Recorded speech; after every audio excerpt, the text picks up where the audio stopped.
So Tom Lee just released a huge bombshell about the market in 2024 by saying that in 2024, the Federal Reserve will be done fighting inflation. And he made some insane predictions about where the market will go in 2024. Before we get to where you think we can go, you were pretty right as to where you thought we would be, right? 47.50 was your target for the end of this year. We're at 46, we'll call it.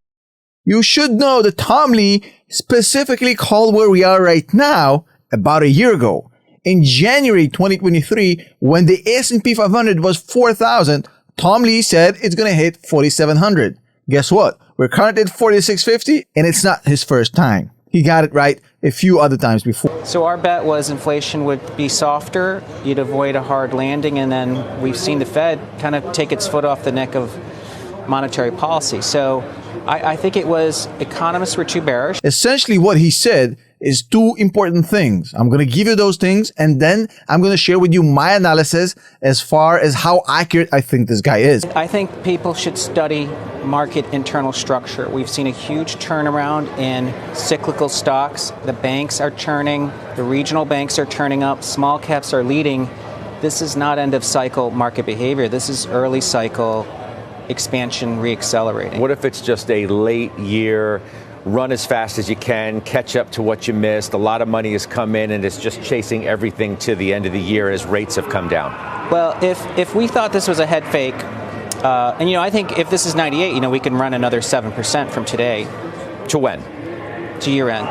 But this year end? Well, I think 4,800 is more reasonable, but I think that if it was a head fake, we'd see credit calling baloney, and we'd see spreads widen or high yield falling. But what's happened is spreads have rallied, high yields rallied.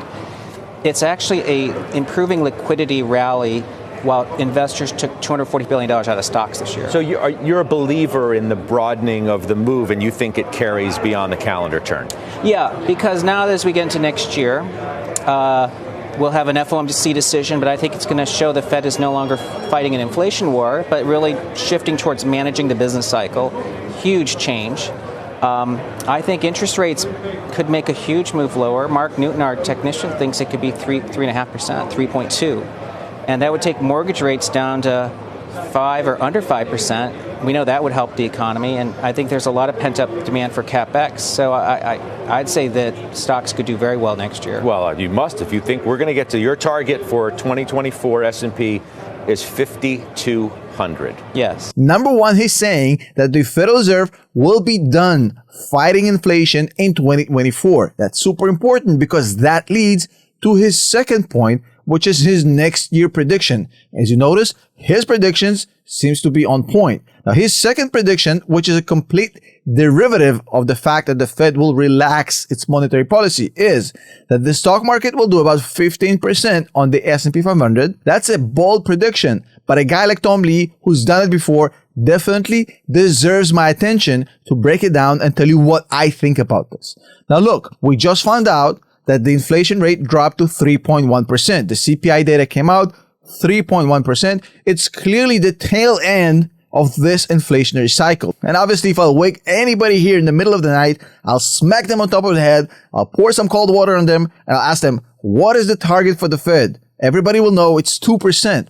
But how do we get to that 2%? And how close the Fed is to getting to this 2%? Because that's the key to Tom's prediction.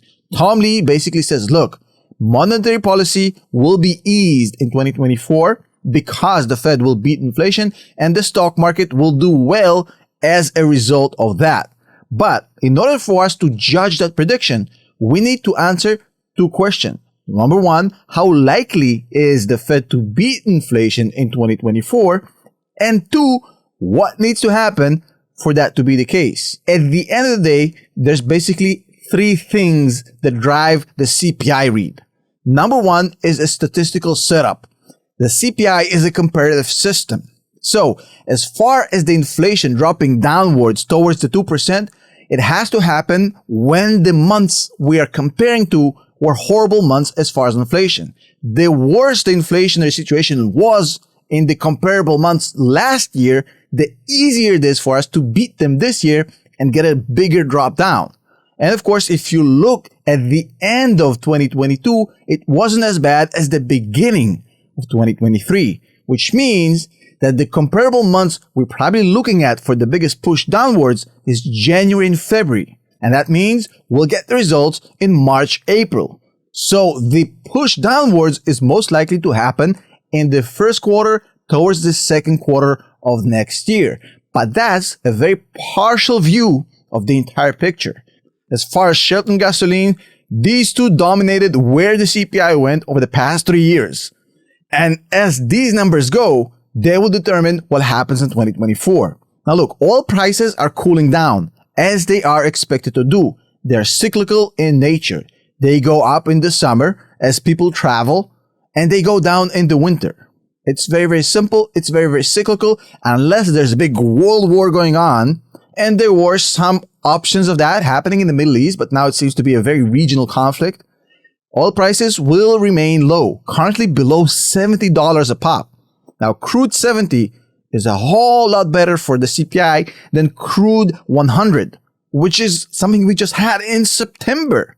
So from September to this point, we're already down from 100, almost 195, all the way to sub 70. That is going to play into the next inflation cycle, which we'll get next month. Now, on top of that, natural gas prices are dropping as well. That will eventually be reflected. But on top of all of that, don't forget shelter. Shelter is starting to creep downwards. It's happening.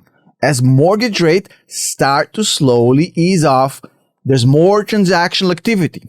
And that more transactional activity leads to cheaper prices being reflected in the CPI. Because the only thing that kept the shelter so high is the fact that we had no transaction activity. It's a complete freeze, a Mexican standoff. Now we're starting to see a decline in the mortgage rates in the United States. And as a result, you start seeing shelters coming down. Now 6.5%. We're already at 8. So as these things move downwards, and they're primed to keep moving downwards, at least until oil prices start climbing up in the summer, which is exactly the same time where shelter starts climbing up, because people tend to move, at least people with families, in the summer months where you don't have schools.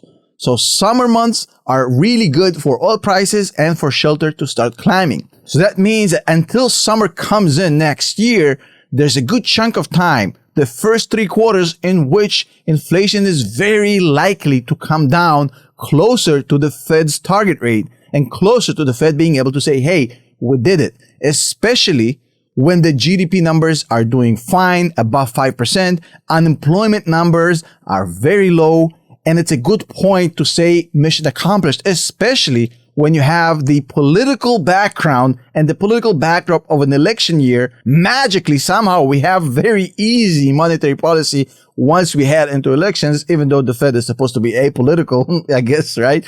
So, barring any craziness that might happen next year, such as a huge war or aliens or another disease or something crazy, unless something happens that completely derails this situation right now, we're headed to a very, very good 2024.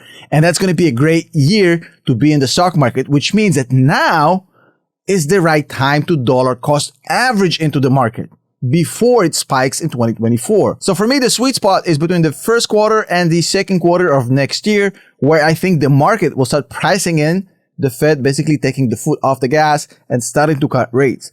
Whether the Fed officially announces it or not will not matter as much as what the market will believe. And of course, you know what they say about opinions. Opinions are like assholes. Everybody's got one. So I'm sure that you do as well. So comment below. Let me know if you agree or disagree with Tom Lee or with anything I just said.